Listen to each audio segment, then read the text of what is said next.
মই এই ইমান দীৰ্ঘ মঞ্চত থিয় হ'ব পৰাৰ যোগ্যতা মই বিচাৰ নকৰোঁ, কিন্তু মই এটা কথা লগতে ক'ব পাৰোঁ যে মই মাতৃভাষাক ভাল পাওঁ, অসমীয়া ভাষা ভাল পাওঁ। সেইকাৰণে হয়তো মোৰ হৃদয়ৰ স্পন্দন সাহিত্য সভাৰ লগত সম্পৰ্কিত হৈছে আৰু সেইকাৰণে হয়তো মই আজি ইয়াত আমন্ত্ৰিত হৈছোঁ। ৰাইজ, সাহিত্য সভা অসম চৰকাৰৰ তত্ত্বাৱধানত আৰু বিশিষ্ট ব্যক্তিসকলৰ সহযোগত তৎপৰতাত অসমীয়া ভাষাই ধ্ৰুপদী ভাষা স্বীকৃতি লাভ কৰিলে। এইটো আমাৰ কাৰণে খুব আশাব্যঞ্জক আৰু আমি অতিকে আনন্দিত হৈছোঁ।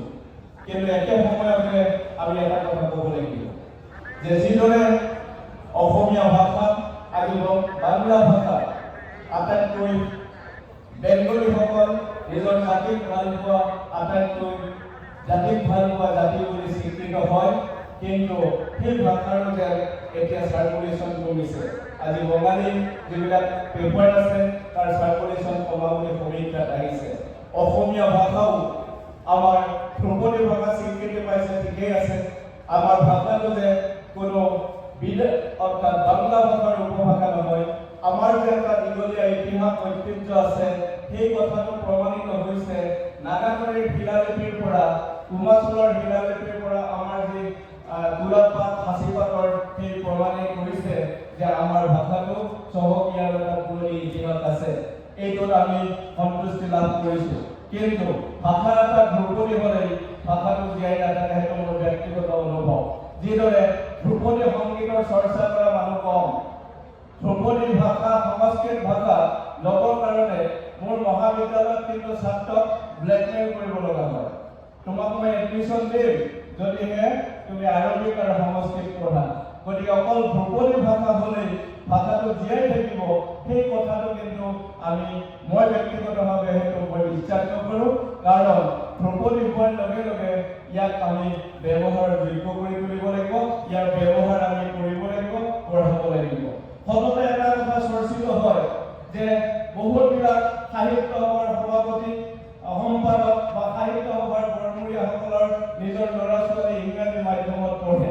আমি কোনো ভাষাৰ বিৰোধী নহয়, আমি কোনো ভাষাৰ বিৰোধী হোৱাটো উচিত নহয়, সেইটো মোৰ ব্যক্তিগত মতামত। কি মিডিয়ামত পঢ়ে সেইটোক লৈ পেপাৰ বা ফেচবুকত বিভিন্ন ধৰণৰ মন্তব্য পাওঁ।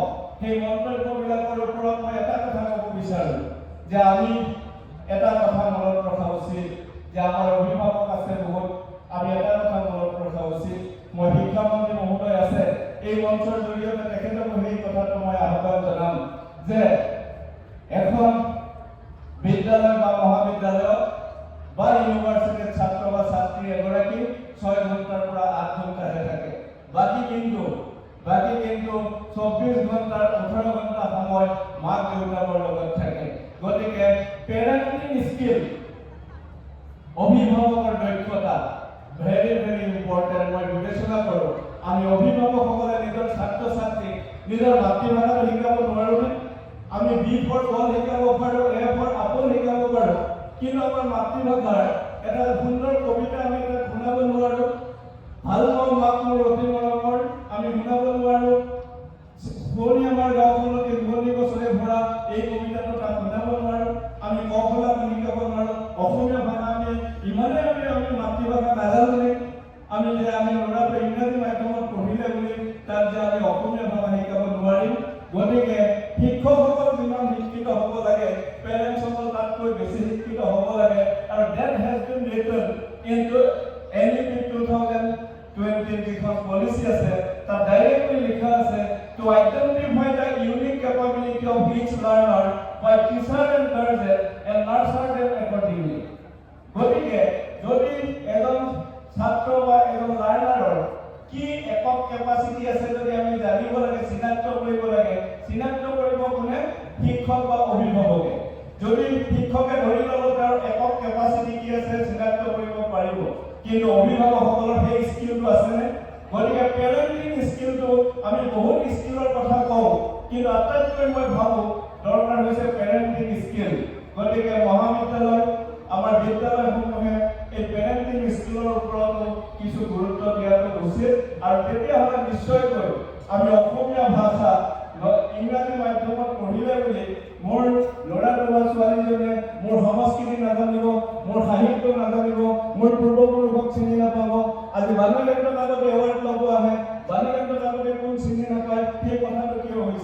আমাৰ পেৰেণ্টছক স্কুল কলেজত লাভ নাই। যদি সেই সময়তে যদি মাইলছ ব্ৰনছন আৰু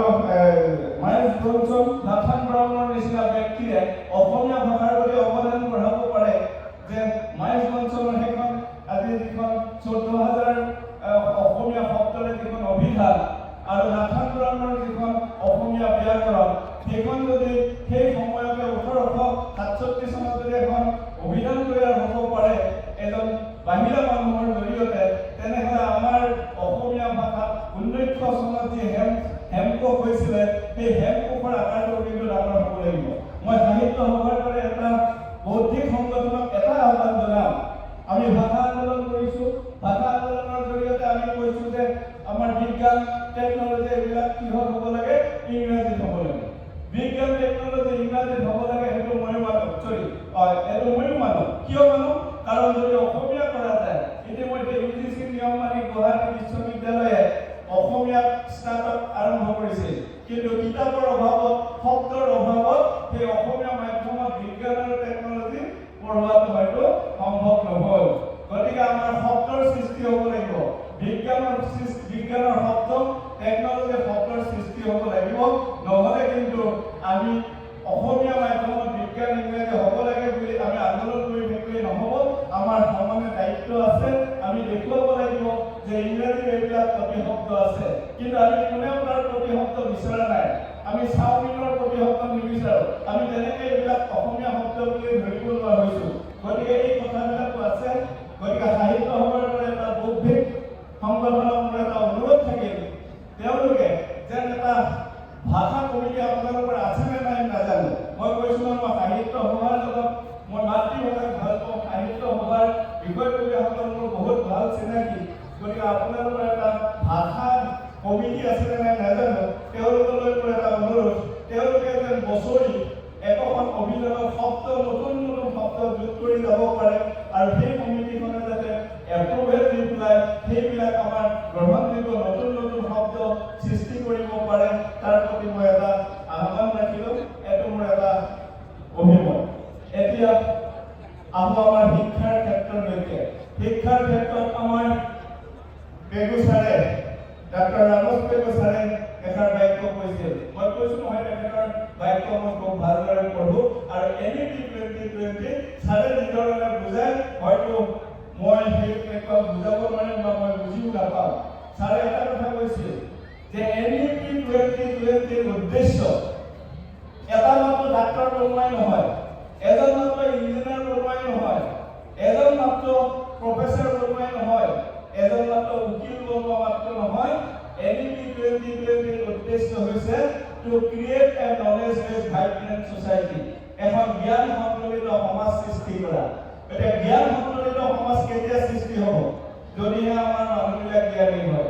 মানুহ কেতিয়া জ্ঞানী হ'ব? মানুহ জ্ঞানী হ'ব যদিহে অধ্যয়ন কৰে, আৰু যদি আমাৰ মহন্ত ছাৰে কোৱাৰ দৰে আমি যদি আমাৰ ইতিহাস জানো, আমাৰ কলা সংস্কৃতি জানো, আমি নিজৰ ল'ৰা ছোৱালীক কলা সংস্কৃতি চিনাক্ত কৰিব পাৰোঁ, তেনেহ'লে নিশ্চয়কৈ সেই ইতিহাস অৰ্থাৎ আমি মানুহবিলাক জ্ঞানী হ'ব পাৰিম। আৰু ৰাষ্ট্ৰসংঘই দিয়া সেই 4টা পিলাৰ, শিক্ষাৰ যি 4টা পিলাৰ, সেই 4টা পিলাৰ আমি ফুলফিল কৰিব পাৰিম। এটা হৈছে লাৰ্ণ টু ন', অৰ্থাৎ লাৰ্ণ ফৰ নলেজ, নলেজৰ পিছত প্ৰজ্ঞা, উইজডম, লাৰ্ণ টু ন'। 2 নম্বৰটো হৈছে লাৰ্ণ টু ডু, 3 নম্বৰটো হৈছে লাৰ্ণ টু বি, আৰু শেষৰটো হৈছে লাৰ্ণ টু লিভ টুগেডাৰ। অৰ্থাৎ আমি জ্ঞানৰ কাৰণে পঢ়িব লাগিব, জানিব লাগিব, আৰু জ্ঞান হ'লে আমি জ্ঞানেৰে আমি কৰিব পৰা হ'ব লাগিব, আৰু কৰিব পৰা যেতিয়া হ'ম, মোৰ দায়িত্ব হ'ব মই কি কৰিম, what I would be, মই কি হ'ম। এতিয়া মই জানিলোঁ, মোৰ জ্ঞান হ'ল, মই কৰিব পৰা হ'লোঁ, কৰিলোঁ, কিন্তু এতিয়া নেক্সট কুৱেশ্যনটো হৈছে মই কি হ'ম, লাৰ্ণ টু বি। এতিয়া মই ডক্টৰ হ'লোঁ, ডক্টৰ হৈ মই টকা ঘটা এজন ডাক্তৰ হ'ম নে ছ'চাইটিলৈ ছাৰ্ভিচ দিম?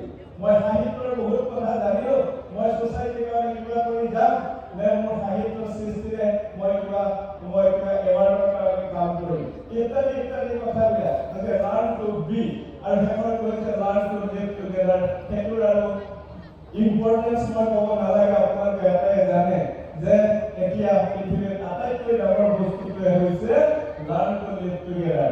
আমি জাতি বৰ্ণ ধৰ্ম নিৰ্বিশেষে আমি একতাৰে শান্তিৰে বাস কৰিব লাগিব। এইটো মোৰ কথা নহয় যে বসুধৈৱ কুটুম্বকম, ভাৰতীয় এইটো সংস্কৃতি যে গোটেই পৃথিৱীখনে আমাৰ ঘৰ। গতিকে তেনেকুৱা এটা আমাৰ শিক্ষা, আমাৰ সংস্কৃতি, এইবিলাক আমাৰ শিক্ষা হ'ব লাগিব। আৰু তেতিয়া নিশ্চয়কৈ আমি অকল সেই বিতৰ্কতে নাথাকিম যে আপোনাৰ ল'ৰাটো কিহত পঢ়ে, ইংৰাজী মাধ্যমত পঢ়ে নে অসমীয়া মাধ্যমত পঢ়ে। It should not be debate. কাৰণ আজি অনুবাদ সাহিত্যৰ বহুত মূল্য আছে।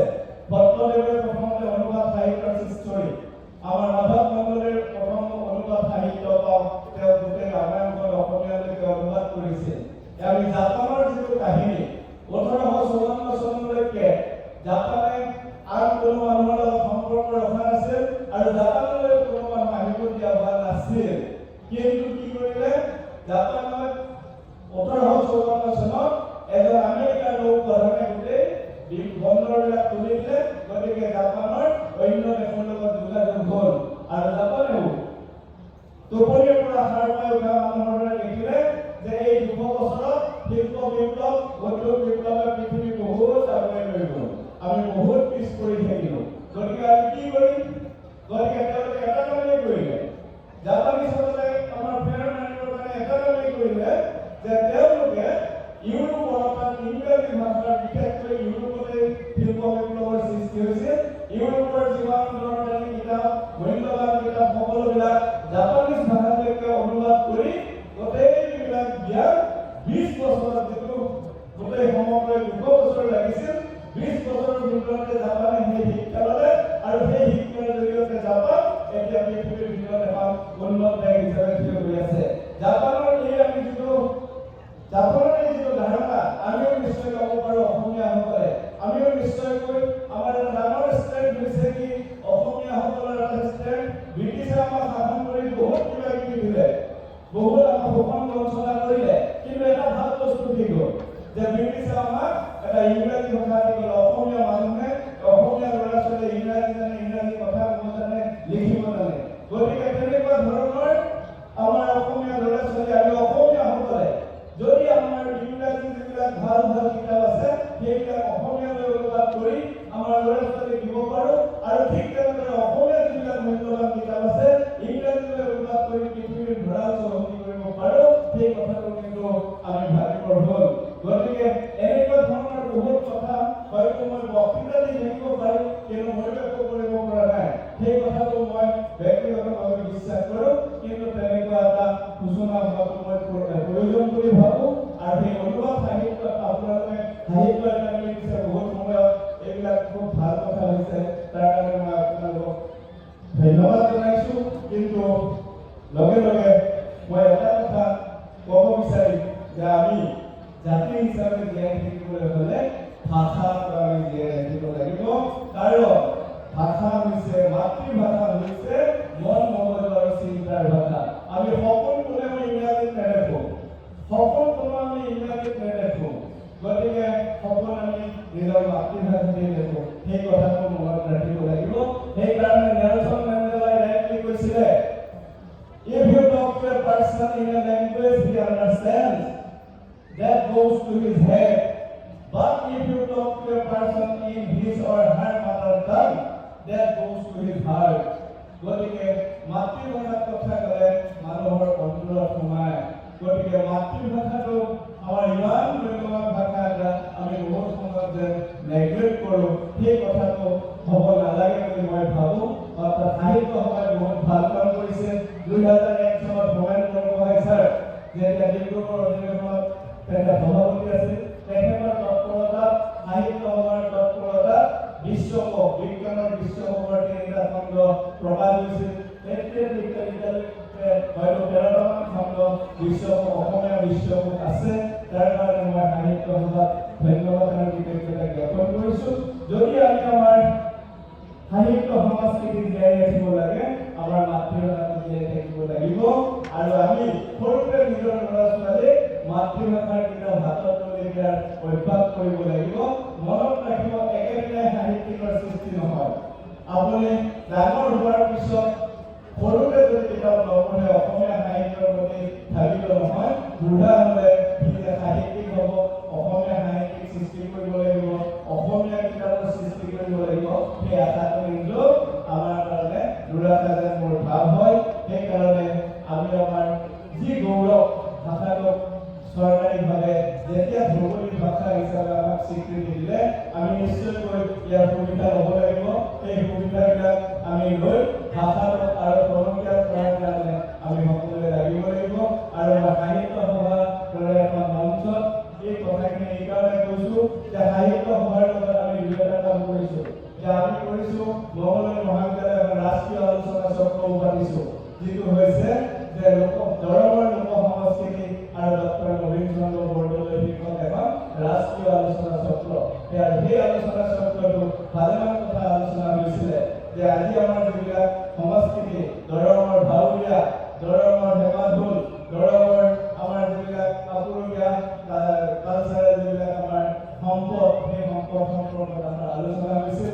আৰু এটা আমাৰ তাত এটা আমাৰ নিৰ্দিষ্ট পেনেল ডিছকাশ্যন বহুতবিলাক সিদ্ধান্ত লৈছিলোঁ।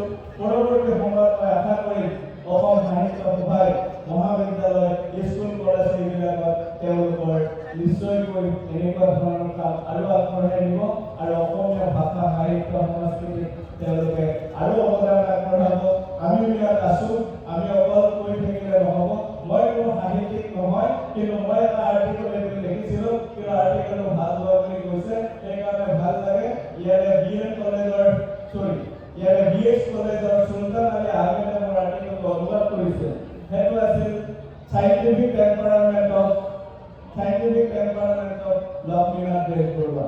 লক্ষ্মীনাথ বেজবৰুৱাৰ বিজ্ঞান মনস্কতা আপোনালোক হয়তো আচৰিত হৈছে। লক্ষ্মীনাথ বেজবৰুৱাৰ দৰে এখন ৰসৰাজ লক্ষ্মীনাথ বেজবৰুৱাৰ কি বিজ্ঞান মনস্কতা থাকিব পাৰে, সেই কথাটো মই চিন্তা কৰিছোঁ। যিটো সময়ত লক্ষ্মীনাথ বেজবৰুৱাই কৈছিল যে আপোনালোকে হাঁহক, ল'ৰাই হাঁহক, বোলা লাংকুম বুঢ়ায়ো, গাত নাইকিয়া বোলা লাংকুম বুঢ়ায়ো, নাতি নাতিনীয়েকৰ সৈতে আহক। সেইটো কিমান বিজ্ঞানসন্মত কথা কৈছে।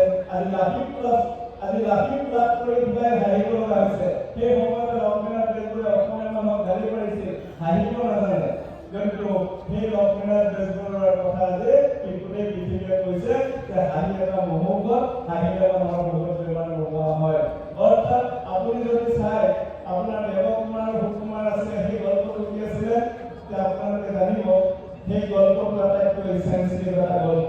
যে আমি যে ল'ৰা ছোৱালীক সৰুতে পখিলা খেলাৰ বয়সত আমি যে তেওঁলোকক কিতাপৰ বোজা দি ভৰাই তাৰ যৌৱন তথা শিশুকালটো নষ্ট কৰি দিওঁ, সেইবিলাকৰ বিৰোধ প্ৰভাৱ কেনেকৈ সুকুমাৰৰ ওপৰত পৰিছিল ইত্যাদি ইত্যাদি কথাবিলাক আমি এতিয়া অনুভৱ কৰিছোঁ। আচলতে এইবিলাক মহামনীষী আছিল আৰু তেওঁলোকৰ কিতাপ পত্ৰৰ ওপৰত আমাৰ এটা সাংঘাতিক ৰিচাৰ্চ হ'ব লাগে। আমি আমাৰ নিজৰ ল'ৰা ছোৱালীক বুজাব লাগে এনেকুৱা ধৰণৰ কথা। আৰু সেই সাধু কথা আজি সাধু কথা নকওঁ, সেইকাৰণে ল'ৰা ছোৱালী আৱেগিক নহয়। আজি ল'ৰা ছোৱালীক কোনো ধৰণৰ সেই পৰিৱেশ নাই। আমি ল'ৰা ছোৱালীক চোতালত ৰাখি নিজৰ লগত ৰাখি সাধু কথা কোৱা, মই ক'লো নহয় এটা কবিতা পাতি শুনোৱা, আমাৰ সময় নাই। গতিকে এনেকুৱা ধৰণৰ যদি আমি ঘৰুৱা পৰিৱেশটো ঠিক নকৰোঁ, আমি যে লিখি থাকোঁ ঘৰখনে শিক্ষাৰ কঠীয়াতলি, সেইটো আমাৰ নিষ্প্ৰয়োজন হ'ব। গতিকে মই দীঘলীয়া কথা নকওঁ, মোৰ কথাখিনি শিক্ষাৰ লগত নহয়, মই ভাষাৰ লগতে মই কনফাইন কৰি ৰাখিছোঁ। আৰু তাৰ কাৰণে মই শেষত সভাপতি মহোদয়ৰ পৰা এটা মাত্ৰ অনুৰোধ যে সাহিত্য সভাই অৰ্থাৎ ভাৰত অসমখন বিভাজন হোৱাৰ আগতে অৰুণাচল, নাগালেণ্ড, মণিপুৰ ইত্যাদি অসম নামেৰে জনাজাত আছে। আৰু সেইবিলাক ঠাইতো বহুত অসমীয়া বুজি পোৱা মানুহ আছে, হয়তো ক'ব লিখিব নোৱাৰিব পাৰে, বহুতে বুজি পায়। গতিকে সেইবিলাক ঠাইতো যাতে এটা অসম সাহিত্য সভাৰ কিবা এটা জৰিয়তে এটা ব্ৰাঞ্চ খুলি তেওঁলোকক যেন আমাৰ অসম সাহিত্য সভাৰ এটা সেইবিলাক ঠাইত ব্ৰাঞ্চ অসমীয়া ভাষাটোৰ এক্সপানশ্যনৰ কাৰণে কাম কৰে, তাতে মই আশা